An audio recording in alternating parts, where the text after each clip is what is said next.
З нагоди радосного свята Рождества Христового мило ми і того року висловить з цілого серця щирі вінчування і благослов. Христос рождається, славіте Його. Най нам тото свято Рождества Христового скріпі насамперед віру у наших серцях, щоб ми все пам'ятали і ніколи не забували на ті обіцянки, котрі ми дали при наших кумах на день нашого хрещення, народження до живота надприродного.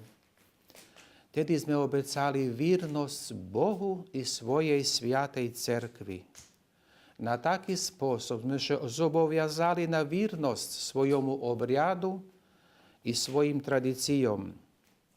І та вірність Богу і церкві чувала нас престоліття, не дала нам припаднути, додавала нам сили і odwagi podnosić і привозить по тяжкості кожного часу, все у твердій надії на Христову побіду.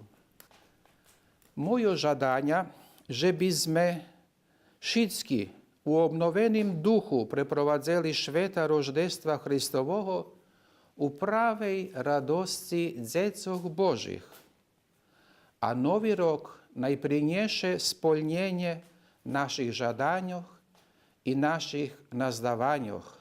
Христос рождається, славіте Його, благодать Господа нашого Ісуса Христа най буде зо всіма вами.